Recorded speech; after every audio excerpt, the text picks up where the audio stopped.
A'udzubillahi minasyaitonirrajim. Bismillahirrahmanirrahim. Assalamualaikum warahmatullahi wabarakatuh. Alhamdulillahirabbil alamin.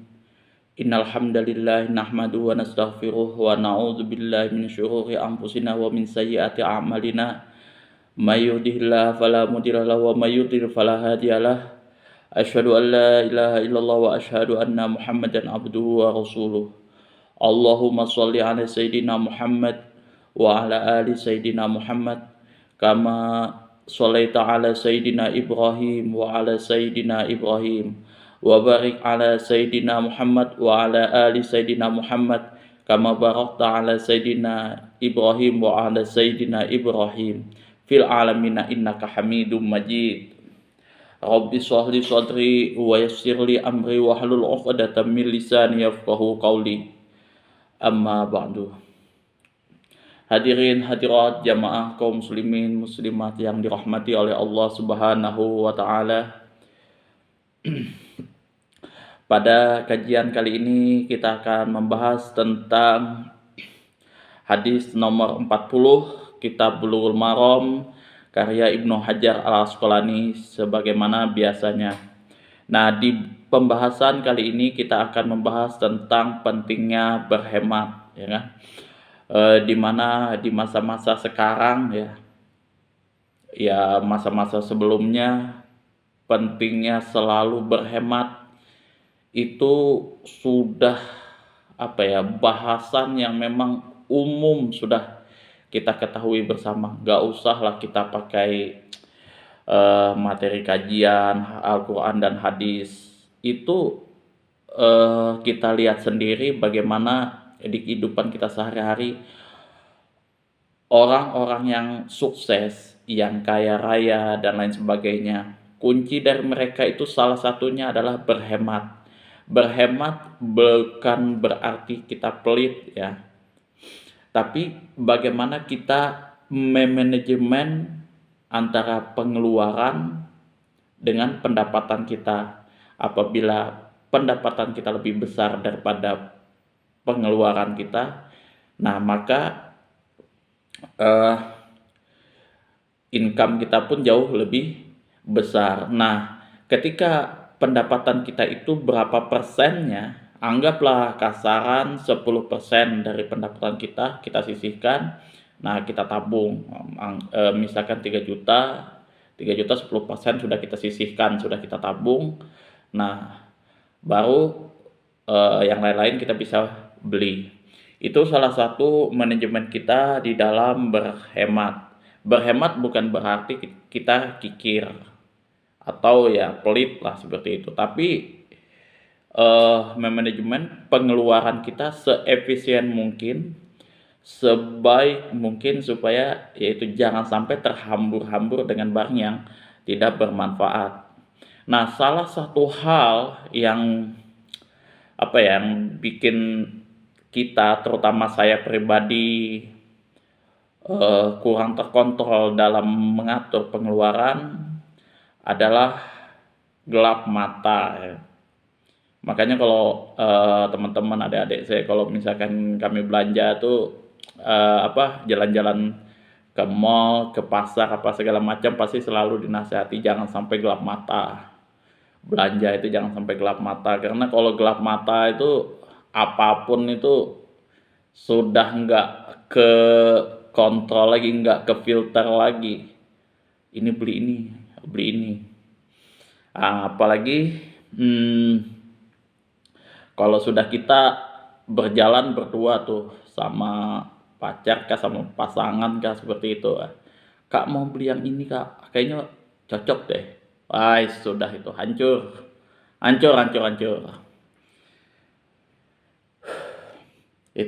Itu sih yang bikin kita itu nggak bisa mengontrol keuangan kita, nggak bisa memanajemen pengeluaran kita.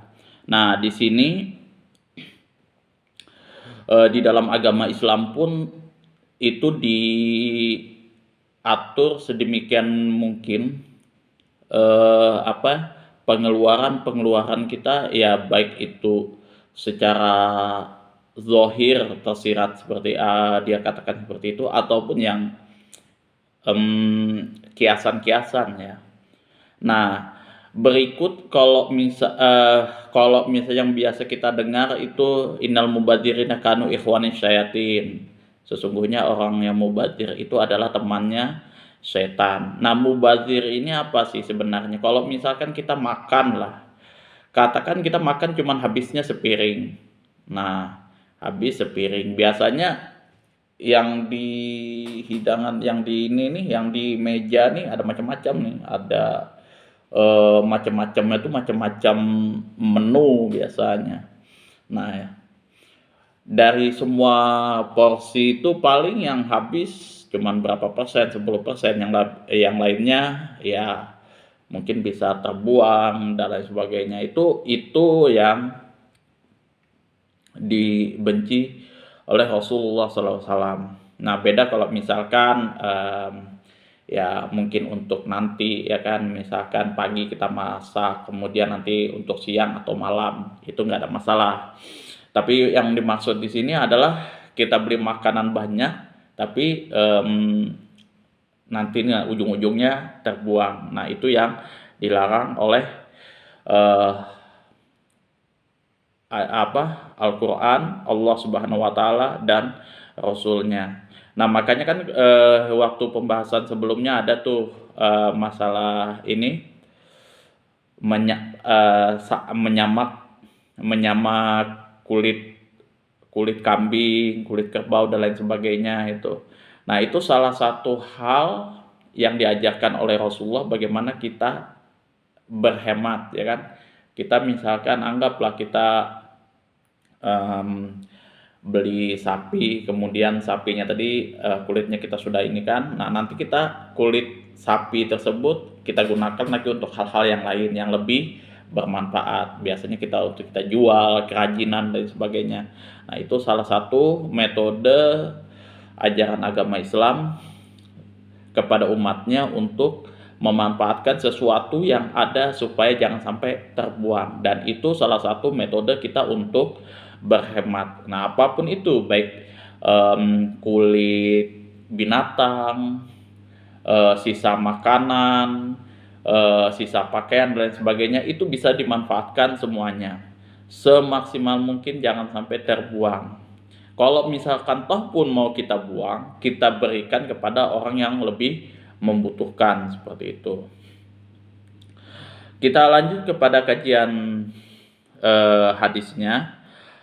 Wa an Utsman wa an Abdullah bin Zaid radhiyallahu anhu anna Nabiyya sallallahu alaihi wasallam utiya bisulusai muddin faja'ala yadluka zira'aihi akhrajahu Ahmad wa sahahahu Ibnu Huzaimah. Dari Abdullah bin Zaid wa an Abdullah bin Zaid, dari Abdullah bin Zaid radhiyallahu anhu, semoga Allah meridhoinya, anna nabiyya, sesungguhnya nabi, di sini Rasulullah sallallahu alaihi wasallam, utiya bisulusai muddin,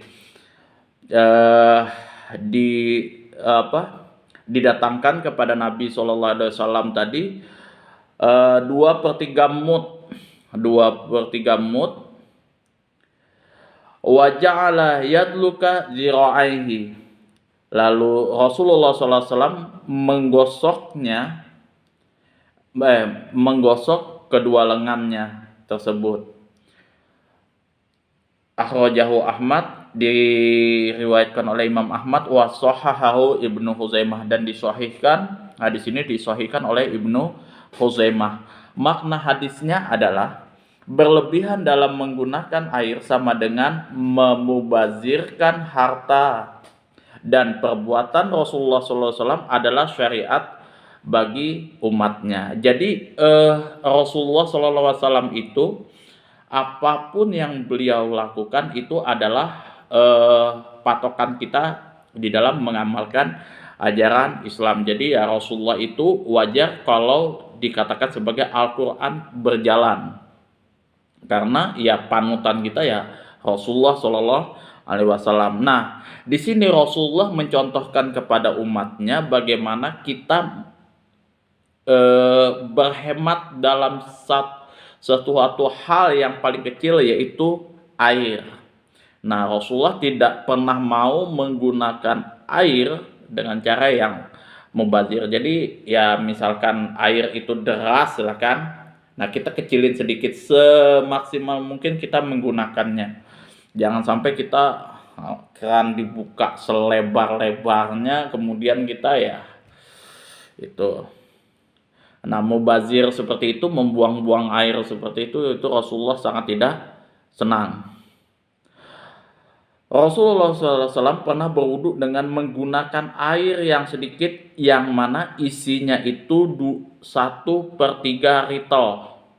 1/3 ritel. Air itu Rasulullah SAW usapkan dengan tangannya ke seluruh anggota wudu dan setiap tempat yang tersembunyi agar semuanya terkena air. Jadi ya katakanlah misalkan kita pakai ember seperti itu ya kan. Nah, pakai ember itu kita gunakan kita cibuk misalkan satu gayung kayak gitu. Nah, kita manfaatkan betul satu gayung tadi untuk bisa misalkan membasuh muka kita kayak gitu ya. Nah, membasuh muka kita secara menyeluruh seperti itu. Nah, kemudian tangan kita maksimalkan betul-betul. Nah, supaya betul-betul betul-betul merata semualah dengan air yang secukupnya. Nah, kita menggunakan air secukupnya, sehemat mungkin, itu adalah bagian dari sunnah Rasulullah Sallallahu Alaihi Wasallam. Air itu Rasulullah SAW gosokkan dengan tangannya ke seluruh anggota wudhu di setiap tempat yang tersembunyi agar semuanya terkena air. Jadi nggak langsung kayak gini langsung lagi tuh. Tapi satu gayung itu betul-betul Rasulullah gunakan untuk seluruh anggota tubuhnya. Jadi bukan satu gayung langsung wudhu enggak, cuman satu gayung itu misalkan untuk muka ya muka kayak gitu sampai yang tersembunyi. Nah, itu betul-betul digosok semaksimal mungkin agar semuanya terkena air. Ukuran tersebut bukanlah batasan minimum. Sebaliknya, ia hanya berlandaskan kepada perkiraan apabila dikaitkan dengan orang-orang yang badannya besar, badannya sama dengan badan Rasulullah SAW. Jadi ya nggak usah lah kita bahas masalah ukuran berapa liter air, berapa nuka. Katakanlah satu ember. Nah, satu ember itu kita bisa maksimalkan mungkin setengahnya itu sudah kita selesai untuk menggunakan air untuk berwudu lah, katakan seperti itu sudah maksimal. Jangan sampai satu ember habis terus ambil lagi, nanti ujung-ujung ya mubazir aja nanti airnya. Tapi jangan juga misalkan untuk mengurangi sunnah Rasulullah yang lain. Misalkan ada sesuatu yang tidak tergosok kayak gitu, yang kelupa atau memang sengaja ditinggalkan biar airnya hemat, itu jangan juga seperti itu. Jadi kita betul-betul maksimalkan wudhu kita dengan air yang secukupnya seperti itu. Dan ini juga berlaku bukan pada wudhu saja, tapi penggunaan air, penggunaan makanan, pakaian, dan aturan keuangan. Nah, itu. Oleh karena itu, kadar atau jumlah air yang digunakan berbeda dengan orang lain mengikuti keadaan mereka masing-masing. Jadi patokan kadar air itu antara Arab Saudi, ya kan? Arab Saudi itu dengan negara-negara Tengah lainnya itu berbeda. Misalkan Arab Saudi, Yaman, kemudian Qatar, itu pun berbeda-beda hukumnya. Nah, begitu juga Mesir. Mesir itu juga berbeda hukumnya. Nah, Mesir, Indonesia juga berbeda keadaannya, kulturnya berbeda. Makanya kalau misalkan kalau zaman dulu tuh di kitab-kitab kayak kitab Fathul Qorib, itu retail air, ukuran retail air antara Baghdad eh, kemudian Mesir itu berbeda. Di tempat Rasulullah, Mekah, Madinah itu beda. Kemudian Yaman, Baghdad, Irak ya, Irak, Baghdad kalau sekarang itu Irak ya, Baghdad itu sudah bagian dari negara Irak. Nah, itu berbeda dengan daerah Mesir. Nah, berbeda pula dengan Indonesia. Makanya hukum ya kayak misalkan ulama NU, Ustadz NU, Muhammadiyah itu selalu memfatwakan hukum, memfatwakan apa ya, apapun lah itu yang berkenaan dengan hukum-hukum agama Islam itu kebanyakan berbeda dengan hukum yang ada di luar negeri kayak Arab Saudi, Mesir dan lain sebagainya. Itu ya karena memang keadaannya seperti itu. Nah, Indonesia ini ya maaf, orangnya itu silaunya ke sana, nanya gitu kan ke Arab Saudi, ke ulama-ulama Arab Saudi, Ustadz bagaimana hukumnya kayak gini, bagaimana hukumnya kayak gini. Kadang ya mereka kalau misalnya ya tanyakan sama ustadz-ustadz antum di Indonesia, tujuannya bukannya mereka apa ya mungkin tidak ngerti apa, cuman supaya Indonesia ini tahu kayak gitu loh, bahwa kalau hukum kami ini tidak semuanya bisa diterapkan di Indonesia sesuai dengan yang ada di Indonesia. Kultur Arab Saudi berbeda dengan kulturnya Indonesia. Misalkan contoh, kalau misalkan Arab Saudi berzakat dengan apa namanya kurma dan gandum, di Indonesia nggak bisa. Zakatnya dengan beras seperti itu. Di Indonesia pun ada yang beras, ada juga kalau di daerah timur itu sagu, misalkan ya sesuai dengan makanan pokok masing-masing yang ada. Intinya patokannya bukan beras, kurma, anggur dan lain sebagainya, bukan itu, tapi makanan pokoknya apa. Seperti itu. Itu kias yang biasa digunakan di seluruh dunia. Kemudian kita analisis lafadznya ya. Bisulusai mud ini adalah nama takaran yang biasa dikenal atau sama dengan 1/4 so atau sepadan dengan 2 ritel menurut pendapat mazhab Hanafi. Ritel ini beda dengan liter ya. Ritel dengan liter beda. Jadi 2/3 mud sama dengan 1 ritel atau sama dengan takaran penuh telapak tangan manusia yang berukuran sama, ya kan? Takaran penuh telapak tangan manusia. Jadi anggaplah kita takaran penuh takaran manusia lah, kayak gitu. Mau entah gimana pun ya size-nya. Nah, ya seperti inilah kayak gitu. Oleh karena itu diberi nama mud. Nah, sebab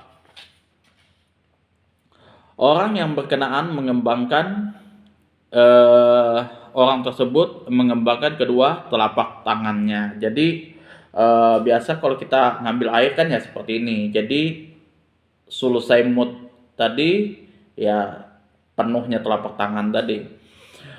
Lafadz sulusai adalah bentuk musanna dari lafadz sulusun, artinya 2/3. Nah, kemudian ini dijarkan dengan huruf ba. Jadi ba, kalau kita bahas masalah nahwu, bisulusai ini bi ini adalah harful jar. Harful jar itu an, bi, ila, ala, ruba, kemudian harfu qasam. Nah, itu semua adalah huruf jar. Billahi, wallahi, tallahi itu huruf qasam yang masuk juga dalam harfu jar kalau tidak salah loh ya. Mohon maaf nanti kalau misalkan teman-teman ada yang bisa meluruskan, nanti bisa diatur di kolom komentar. Kemudian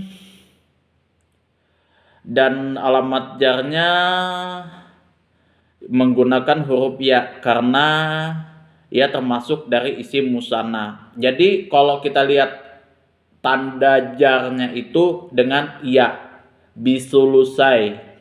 Bisulusai, sai ini, ya mati ini adalah tanda dari jarnya tadi. Alamat jarnya. Huruf jarnya adalah bi. Itu. Jar itu apa sih? Huruf jar itu adalah huruf yang membuat kata tersebut berharokat. Salah satunya loh ya, yang biasa ini adalah harokatnya kasroh. Itu salah. Yang zahirnya kita gampangnya itu harokatnya kasroh. Itu jar berarti. Kata benda yang kemasukan huruf ini berharokat kasroh, maka itu harokatnya kasroh, maka itu sudah otomatis tanda jarnya seperti itu. Agak susah sih menjelaskan ilmu nahwu ini ke bahasa Indonesia sendiri. Jadi ilmu nahwu ini nanti masuknya sih di ilmu nahwu sendiri nanti itu.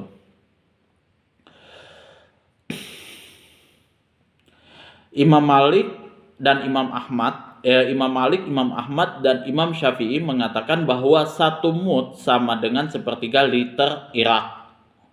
Dengan demikian 2/3 mud sama dengan 8/9 liter Irak. Ziro'aihi bentuk tasniah dari lafadz ziro'un. Artinya kedua tangan. Jadi kedua tangan seperti ini. Setiap nama anggota tubuh manusia yang sepasang biasanya ditulis dengan bentuk mu'annas. Jadi mu'annas ini artinya ya kalimat ya kata yang menunjukkan makna dua. Maknanya dua. Itu. Misalkan kolamun, kolamani, aklamun. Kolamun 1 pulpen, kolamani 2 pulpen, aklamun lebih dari 2 pulpen, bisa 3, 4 dan seterusnya. Itu aklamun. Aklamun itu jamaknya. Nah, muannas tasniahnya itu kolamani. Nah, mufradnya itu kolamun. Kemudian, nah kalau misalkan di situ dikatakan sepasang, maka menggunakan bentuk tasniah ziro'ai. Kalau misalkan sepasang pulpen gitu, kolamani. Kemudian sedangkan anggota tubuh yang tunggal dalam bentuk muzakkar. Kalau sepasang, sorry, ini salah ya. Muannas itu ziro'ai itu tasniah, ya tasniah betul. Kalau di sini anggota tubuh manusia yang sepasang biasanya ditulis dalam bentuk muannas. Muannas ini adalah lawan dari muzakkar. Kalau misalkan anggota tubuh yang tunggal biasanya dalam bentuk muzakkar. Kalau muannas itu kalau misalkan dia ini dalam bentuk sepasang itu muannas. Ziro'ai. Muannas ini sebenarnya gini, kalau misalkan muannas itu kata kata benda yang biasanya pakai ta marbutoh yang menunjukkan makna kalau misalkan kita simpelnya itu untuk wanita lah, betina, seperti itu. Misalkan contohnya seperti ini. Hurun. Hurun itu adalah kucing kampung jantan. Kalau hurotun itu kucing kampung betina. Kucing lah ya kan, kucing jantan sama kucing betina. Nah, kalau hurun kucing jantan itu mudzakkar. Kalau hurotun itu muannas. Nah, kalau misal iat itu beda lagi. Kalau misalkan dia yadun itu bentuknya mudzakkar. Seperti itu yang biasa umum lah. Tapi biasanya ada pengecualian kalau anggota tubuh, ya kan? Kalau di sini kalau anggota tubuh itu ditulis kalau dia muannas, kalau dia sepasang kayak misalkan tangan kanan kiri itu sepasang, nah maka dia tidak mengikuti itu tak marbutohnya. Biasanya mengikuti tak marbutoh tuh. Kalau hadhihi hurun maka biasanya isim isyarahnya mengikuti ininya tadi. Hurun berarti haza hurun. Kenapa dia pakai haza? Karena isimnya muzakkar. Maka haza hurun. Kalau misalkan hazihi dia menggunakan hurotun untuk muzakkar dan muannas, betina jantan atau laki-laki perempuan. Seperti itulah kalau misalkan simpelnya.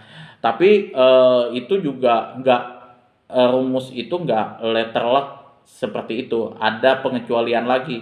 Kayak misalnya fi hazihil ard. Ard itu enggak ada ta marbutohnya. Itu enggak ada ta marbutohnya tapi pakai hazihi. Nah, karena apa? Untuk muannas kalau untuk nama-nama yang ada di langit itu semuanya kalau nggak salah itu dalam bahasa Arab dulu masuk di kategori muannas. Kalau hadzal kitabula raiba fi hadzal kitabula kitab muzakkar. Masuknya di muzakkar. Itu nanti pembahasannya di ilmu nahu.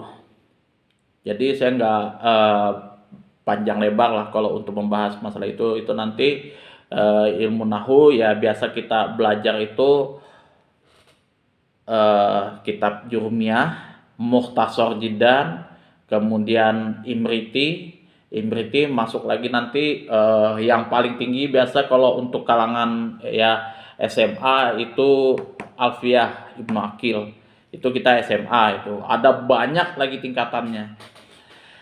Fikih hadisnya satu, tidak boleh berlebihan di dalam menggunakan air ketika berwudu. Jadi memubazirkan apapun baik itu dalam berwudu, makan dan lain sebagainya itu tidak boleh. Berlebih-lebihan itu nggak boleh. Nah, termasuk ya kemarin kita sudah bahas itu ini bejana yang menggunakan emas. Nah, itu juga dilarang oleh agama Islam. Saking kayanya kita, saking hebatnya kita dengan menyombongkan segala sesuatunya itu tadi. Dengan berlebih-lebihan itu tidak boleh.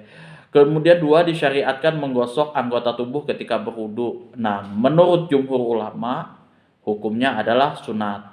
Menurut mazhab Maliki hukumnya fardu karena mereka berpendapat bahwa menggosok termasuk dalam pengertian al-ghusl, membasuh dalam istilah bahasa. Kemudian periwayat hadis di sini adalah Abdullah bin Zaid bin Abdurrabbi bin Zaid bin Haris al-Ansari al-Khajraji. Nama panggilannya adalah Abu Muhammad. Beliau turut serta dalam perjanjian Aqabah, perang Badar dan peperangan sesudahnya. Beliau hanya mempunyai satu hadis yang di dalamnya menegaskan bahwa beliaulah ya, orang yang bermimpi kalimat azan, Abdullah bin Zaid. Nah, jadi azan pertama kali itu yang mendapat ilham lah, yang bermimpi tentang azan itu adalah Abdullah bin Zaid. Nah, Ibnu Musayyab dan lain-lain mengambil riwayat hadis daripadanya. Beliau meninggal dunia di Madinah pada tahun 32 Hijriah dan Khalifah Utsman yang turut menyembahyangkan jenazahnya. Ya, mungkin itu saja apa yang bisa saya sampaikan. Nanti kalau ada kata-kata yang salah, kemudian kata-kata yang keliru, nanti teman-teman bisa kritik di kolom komentar, ya kan? Di kolom komentar. Mungkin ya bisa berbicara masalah hadis, kemudian bisa berbicara masalah ilmu nahwu dan lain sebagainya. Teman-teman bisa kritik di kolom komentar. Ya baguslah kalau kita bisa berdiskusi, saling ingat mengingatkan. Mungkin itu saja. Akhirul kalam, wabillahi taufik wal hidayah. Assalamualaikum warahmatullahi wabarakatuh.